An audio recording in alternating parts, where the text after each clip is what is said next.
Hello everyone, welcome to MzansiOz Diary. If you're new here, you're very much welcome. In the next video, we're going to look at this white Afrikaner refugee status and the reaction from different people. We'll start with Americans, how they react to it. And this story about Americans is very specifically because it's an American who has an inside knowledge of South Africa because he's actually lived in South Africa for a while, and he'll sort of give you some analysis of even the political environment, how things are in South Africa at the moment. So if you're new here, you don't know who I am, this is Connie. I'm South African Australian. I live in Australia. I have dual national citizenship of South Africa and Australia. So we're going to listen to this gentleman, and then we'll just move again to another section. So let's listen to this American who will give you exactly how these white Afrikaners are, some of them, these groups, because they're very specific. So I really don't want to say white Afrikaner because I understand that there are a lot of white Afrikaners who do not agree with this crap. So we need to be careful. But this is the group, specific group, and I think the Amerikaner would be great word to use for them because these are people who are in this ideology of a very of being a victim, whitewood victim, a victim, and they have a very strong ideology of fascist type ideology. So they belong to their leader is Eugene Terreblanche, but they come from that apartheid system. So they are part of that apartheid type system that did not go away. That is the fact.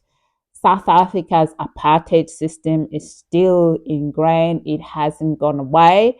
It's probably gone through the constitution, the laws and everything that governs it, still there, still exists 30 years down the track.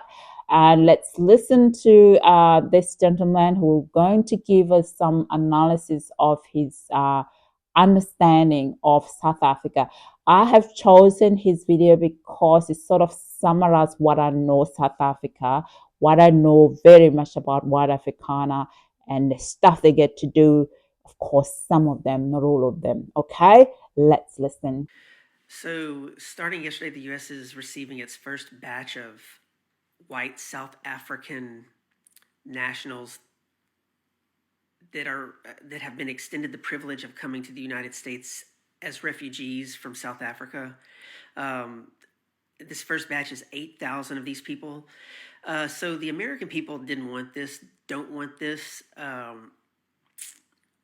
It's crazy because when Donald Trump took office, he discontinued almost entirely the refugee program, and there were like 22,000 people from different countries seeking refugee status and in the process of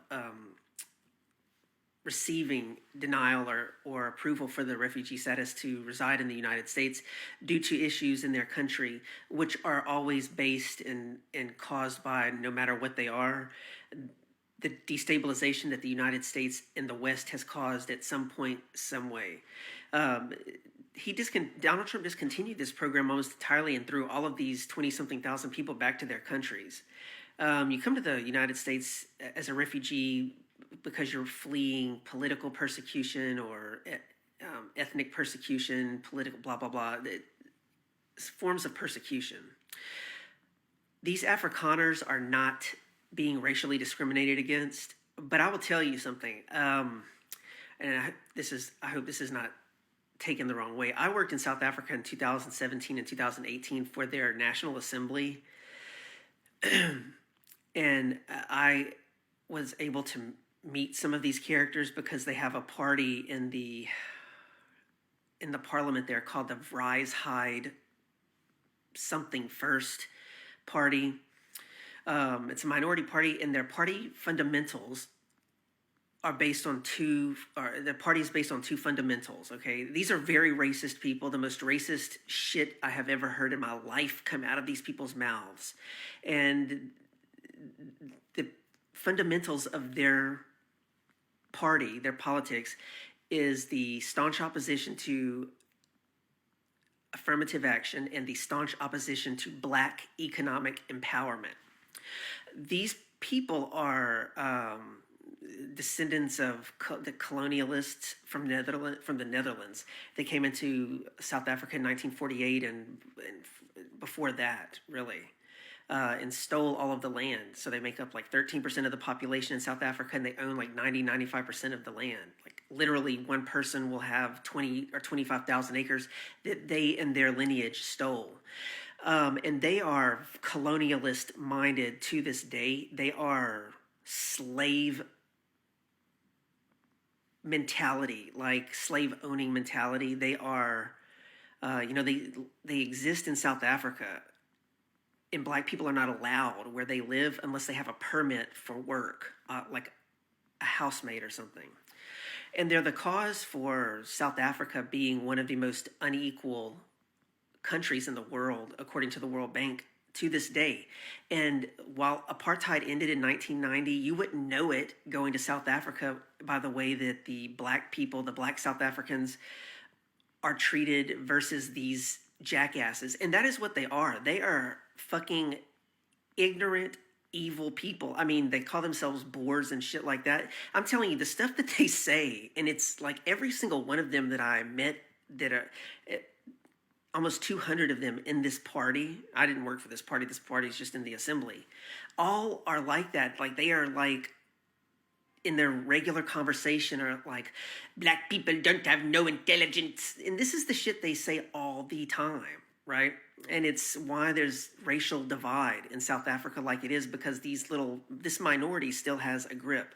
So Donald Trump, at the behest of Elon Musk and Peter Thiel, with their insistence that these particular group of white people are facing racial discrimination because the National Assembly, the government of South Africa, has enacted a land back policy, which is technically expropriation without compensation, which you stole the land. You don't need to be compensated to have one person, and they will tell you, we worked hard for this land. You didn't work this is what they believe. And it's 20,000 acres, and one person will tell you that his grandfather worked hard for the land. His grandfather came from Israel and the Netherlands and stole the land by murdering the people that had it for generations.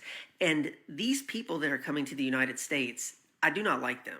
And nobody else is going to like them. They're not coming here because they are under oppression. They are coming here with a sense of entitlement and their wealth, and for a reason. But as they're being provided refugee status only as the exception to the rule, everyone else, no one gets this status ever again because the program is being discontinued.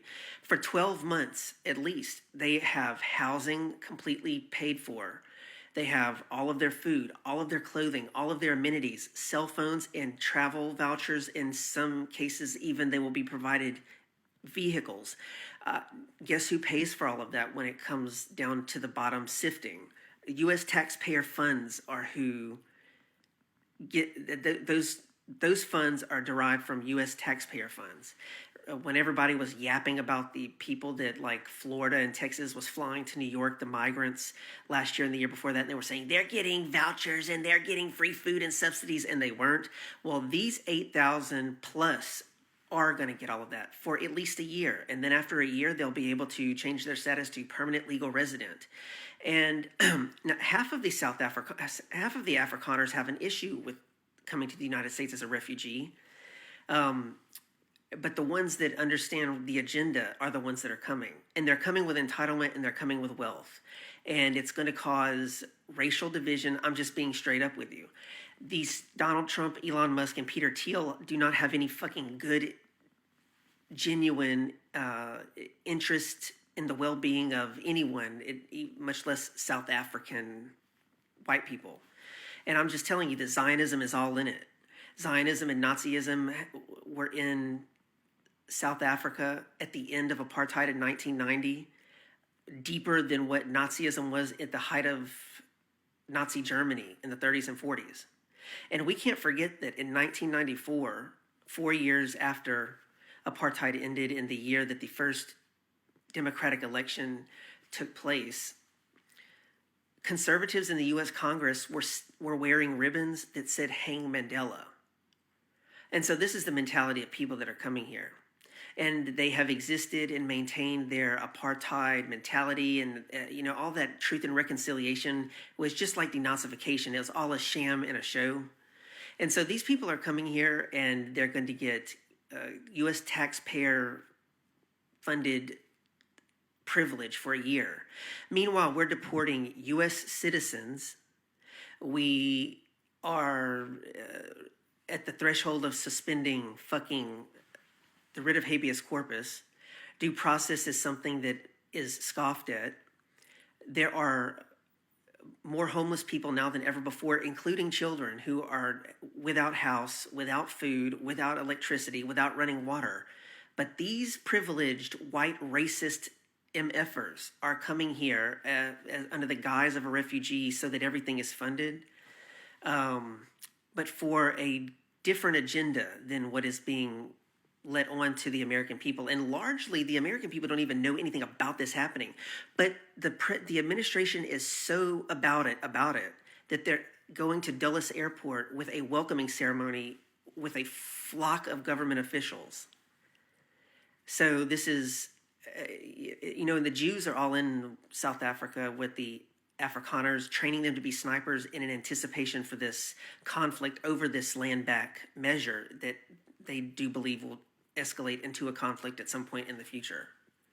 So I don't think that Americans should be welcoming to these people. I know that sounds, to some people on the surface of it, it might sound immature. And we don't want any of that racist shit here. We are dealing with our shit, but you will see when these people are here and it's attention on them that Americans, the American culture on white and black issues will make us look revolutionarily evolved compared to these backwards, knuckle-dragging white supremacists, because they are real white supremacists. They are white supremacist-minded. Currently, they are colonialist-minded. Currently, they are apartheid-minded. Currently, and they are slave master-minded currently. And it's going to cause fucking chaos. And that is why I believe they're being brought here. Yeah, so that's how he sees it. And just want to make sure, clarify some of the things that he mentioned there was about this issue around Israel. Yes, that one is actually been identified by the security agents in South Africa, that it's actually related to this case of ICJ, and also that these white Afrikaners are using that as seeing that as an opportunity for them, for America to do the same thing that they're doing for Israel, to help them with the stuff in Palestine. So to do similar sort of situation in South Africa, what they're doing now in Gaza, to emulate that in South Africa. So that one is actually been in the public discourse and has been discussed. Hence, there's been some discussion right now about what they should do about these people who are now having a refugee status in America.